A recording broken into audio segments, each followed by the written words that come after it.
भारत झटका देने जा रहा है वो काफी बड़ा है। बांग्लादेश ने भारत के साथ 115 मिलियन डॉलर की एक डील की थी, जिसे अब भारत कैंसिल करने पर विचार कर रहा है। ये डील आज के 5 साल पहले शेख हसीना के समय 2020 में साइन की गई थी। मोहम्मद यूनुस को कुर्सी पे किसने बैठाया? ओ भाई, तू है कौन? तुझे वोट किसने दिए? अब बांग्लादेशी भी प्रोटेस्ट कर करके थोड़ा सा थक गए। उन्होंने बोला कि 2-4 दिन रुक जाते हैं, फिर हम प्रोटेस्ट करेंगे, क्योंकि that is the national passion of Bangladesh. It is not cricket, it is protest. तो अब ये लोग आपस में सवाल पूछ रहे हैं कि इसका करना क्या है यार? ये कौन है? ये बांग्लादेश में कुछ भी ठीक नहीं हो रहा है।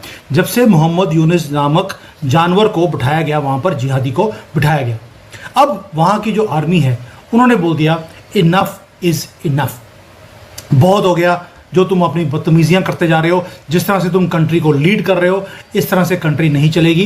ही has send a very very strong message to you. Bangladesh में कोई बड़ा डेवलपमेंट तो होने वाला है, इसमें कोई शक नहीं। कौन आएगा कौन नहीं आएगा ये अभी क्लैरिटी नहीं है, लेकिन ये पक्का है कि बड़ा डेवलपमेंट होने वाला है। बड़ा डेवलपमेंट मतलब बहुत बड़ा डेवलपमेंट, मैं मजाक नहीं कर रहा हूं। सत्ता परिवर्तन इज ऑन द एयर। और आज की तारीख में ये बंदा कह रहा है, मैं मोहम्मद यूनुस की बात कर रहा हूं, ये बंदा कह रहा है कि यार मैं सोच रहा हूं मैं रिजाइन कर दूं यार, क्योंकि पॉलिटिकल पार्टीज तो मेरी भाई चुनाव खड़ा हो जा, call for elections, stand for elections, win, become the prime minister of Bangladesh and then do what you want to do.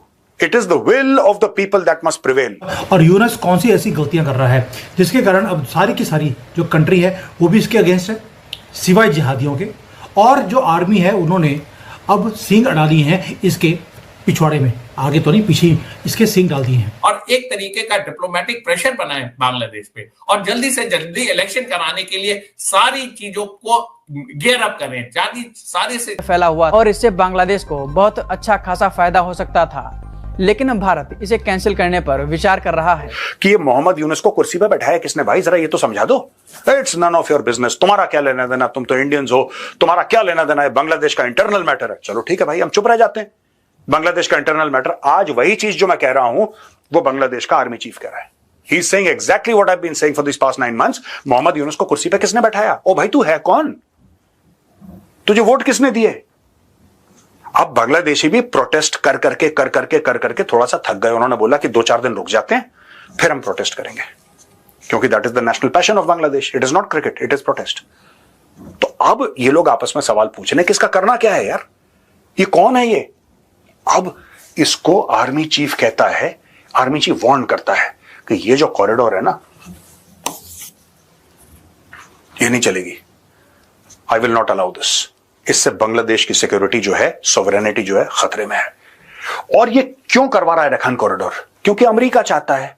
और ये अमेरिका को क्यों खुश कर रहा है? अमेरिका को इसलिए खुश कर रहा है क्योंकि अमेरिका में लिटरली सरकार जब बदली, डोनाल्ड ट्रंप की सरकार आई, तो उसने हाथ पीछे कर दिया। अब कुछ तो लॉलीपॉप देगा कि देखो यार अमेरिकन, तुम गारंटी ये करो कि अगले 5 साल तक मैं या 10 साल तक मैं कुर्सी पे विराजमान रहूं। मैं बांग्लादेश का बॉस बना रहा हूं, अनइलेक्टेड बॉस, तुम्हारे आशीर्वाद से। तुम बताओ तुम्हें क्या चाहिए?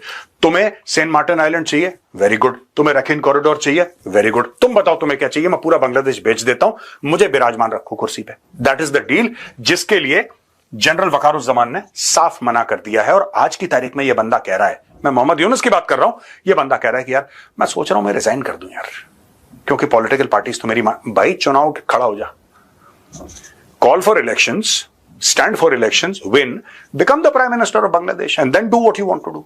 It is the will of the people that must prevail.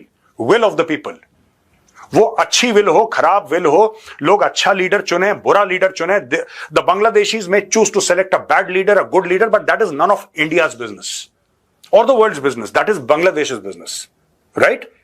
Any leader, he could be extremely anti-Indian. जो next leader आएगा could be very anti-Indian, and that's okay. That is Bangladesh's position. But then we will consider it a position that has been blessed by the Bangladeshis. आज की तारीख में जो बांग्लादेश की position है, that is not blessed by the people of Bangladesh, that is blessed only by one person and his name is Mohammad Yunus. ये point है।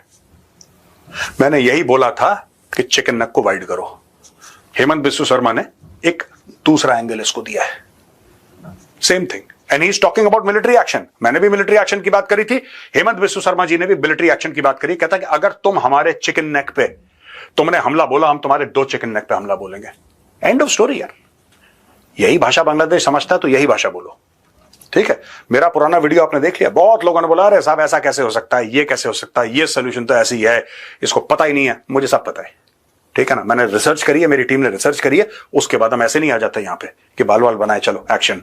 No, we have done our due diligence, we have done our research. उसके बाद बोला and along similar lines military action. I am not saying कि mister Hemant Biswa Sharma ने वही बात बोली जो मैंने बोली, बट नहीं, he is also talking about military action in response. That is what I am saying. Bangladesh में कुछ भी ठीक नहीं हो रहा है जब से मोहम्मद यूनुस नामक जानवर को बिठाया गया, वहां पर जिहादी को बिठाया गया। अब वहां की जो आर्मी है उन्होंने बोल दिया इनफ इज इनफ, बहुत हो गया जो तुम अपनी बदतमीजियां करते जा रहे हो, जिस तरह से तुम कंट्री को लीड कर रहे हो, इस तरह से कंट्री नहीं चलेगी। He has send a very very strong message to Yunus. अब क्या मामला है, क्या हुआ है, पूरा डिटेल में बात करूंगा, और यूनुस कौन सी ऐसी गलतियां कर रहा है जिसके कारण अब सारी की सारी जो कंट्री है वो भी इसके अगेंस्ट है, सिवाय जिहादियों के। और जो आर्मी है उन्होंने अब सींग अड़ा दिए हैं इसके पिछवाड़े में, आगे तो नहीं पीछे इसके सींग डाल दिए हैं। In the heart of Dhaka sir कल एक कमाल हो गया, एक राइजिंग क्योस हमें दिखाई देता है। जो जनरल हैं यहाँ के बांग्लादेश के, उन्होंने एक रेड लाइन को ड्रॉ कर दिया मिट्टी के अंदर, और ये कोई फिक्शन नहीं है, ये कोई ड्रिल नहीं है, ये रियल हमारे सामने हो रहा है।